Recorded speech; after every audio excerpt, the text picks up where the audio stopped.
Halo semuanya, salam sejahtera buat kita semua. Perkenalkan saya Meike, saya dari Prodi Akuntansi dengan kelas AK201. Dalam presentasi ini saya akan membahas mengenai faktor penentu pendapatan nasional.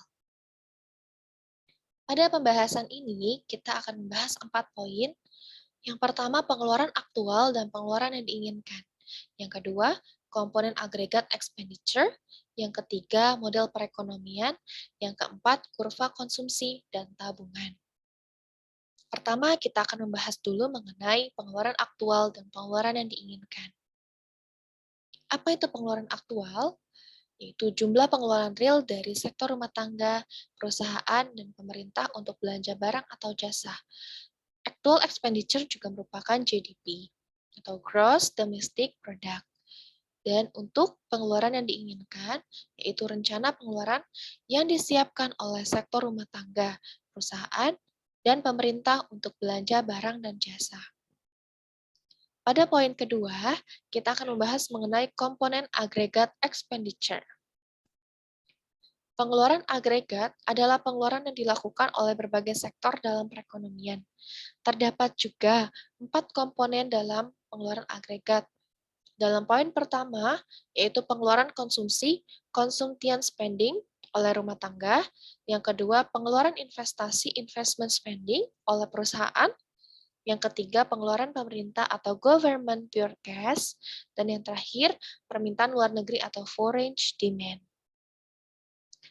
Dalam pembahasan ketiga, kita akan membahas mengenai model perekonomian.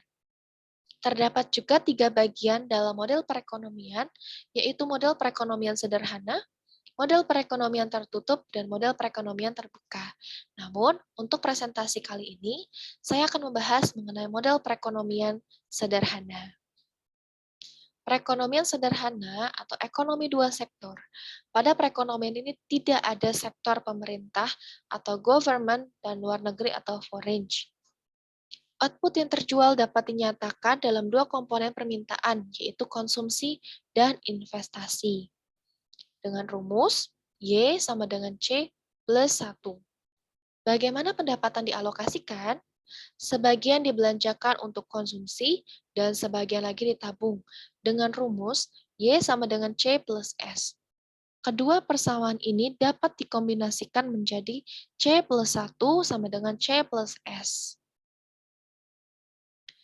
Dan poin yang terakhir, kita akan membahas mengenai kurva konsumsi dan tabungan. Kurva konsumsi dan tabungan terdapat juga 2 macam kecondongan. Pada poin pertama, kecondongan mengonsumsi marginal dan kecondongan mengonsumsi rata-rata. Apa itu kecondongan mengonsumsi marginal?